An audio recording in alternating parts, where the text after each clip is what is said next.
Imagine you're driving through the picturesque landscapes of California, known for its sunshine, beaches, and tapestry of diverse cultures. Now, what if you were told that in the not-too-distant past, some of these towns you're passing through had a dark secret? They didn't allow non-white residents to remain within city limits past sundown.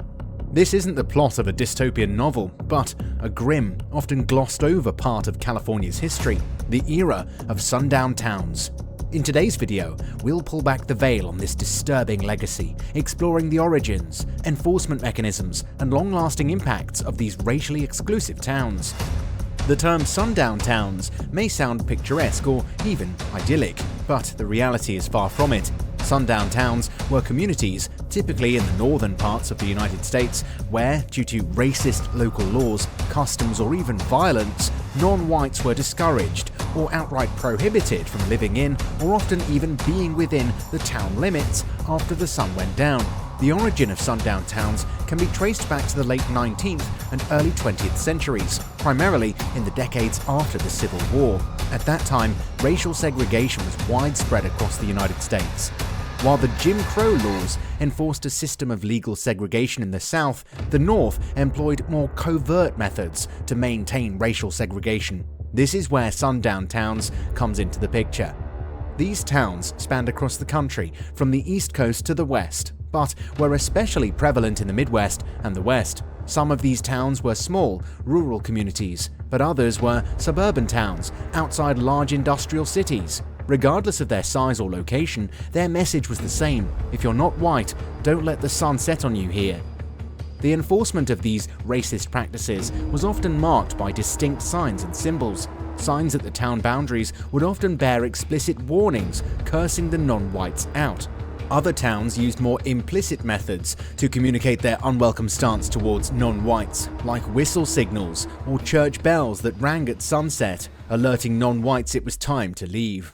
Sundown towns didn't simply rely on public signs and symbols, they were also maintained through systemic practices and a culture of fear. Police officers would often escort non-whites out of town once dusk began to settle, and stories of violence or threats served as grim reminders of what could happen if one failed to adhere to these unwritten laws.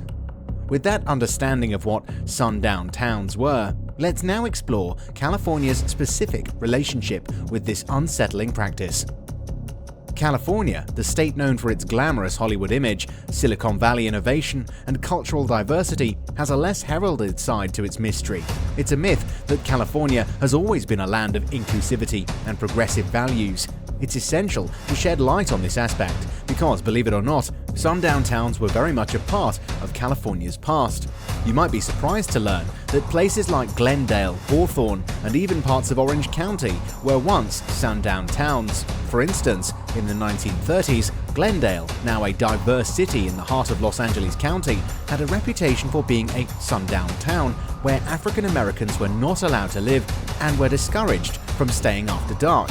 Another example, Hawthorne, in the South Bay region of Los Angeles County, was rumored to have had a sign at its city limits warning African Americans to leave by sundown. This town, which later gave birth to the band The Beach Boys and was the childhood home of many sports and music stars, was once a no-go area for people of color after sunset.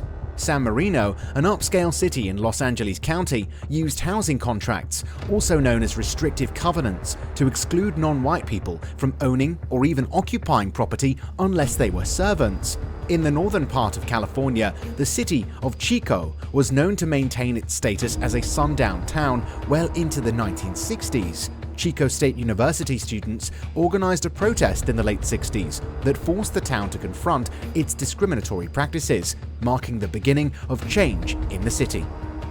These specific towns and anecdotes are just a fraction of the total. These practices were often more about the unwritten code than official law, making the legacy of sundown towns elusive and often under-recognized in our historical memory.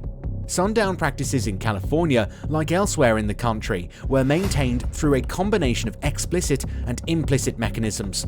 While there were often no formal laws banning non-whites from staying in a town after sunset, a variety of legal, social, and economic strategies were employed to create and sustain these racially exclusionary environments. One such strategy was the use of housing policies, particularly restrictive covenants. These were contractual agreements that prohibited the purchase, lease, or occupation of a property by a particular group, primarily targeting African Americans. These restrictive covenants were written into the property deeds themselves, subtly and systematically upholding racial segregation in these towns. City ordinances and zoning laws also played a role. Some towns would designate certain areas as industrial or commercial zones, effectively making it impossible for residential houses to be built there. These zones often conveniently matched racial lines, enforcing segregation through a seemingly non-racial, bureaucratic method. But laws and policies were not the only tools in play. Local law enforcement, with the tacit or explicit backing of policymakers, was instrumental in maintaining sundown practices. Their methods ranged from friendly reminders to non-whites to leave the town before sunset, to harassment, to outright intimidation and threats. It's important to understand that these practices were not anomalies, but were deeply woven into the fabric of these towns. They represented a consensus, a disturbingly commonplace acceptance of racial segregation and exclusion.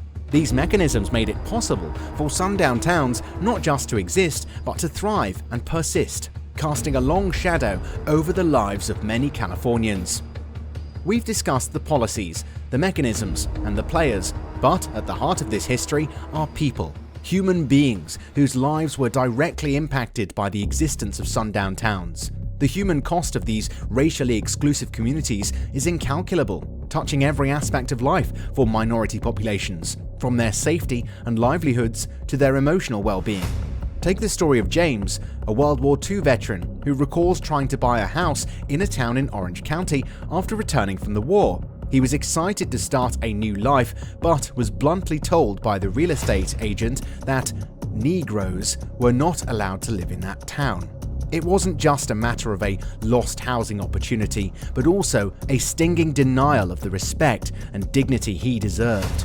Or consider Maria, a Latina woman who remembers her father, a gardener, always hurrying to finish his jobs before sunset. As a child, she didn't understand why, but as she grew older, she realized the town's unspoken rule.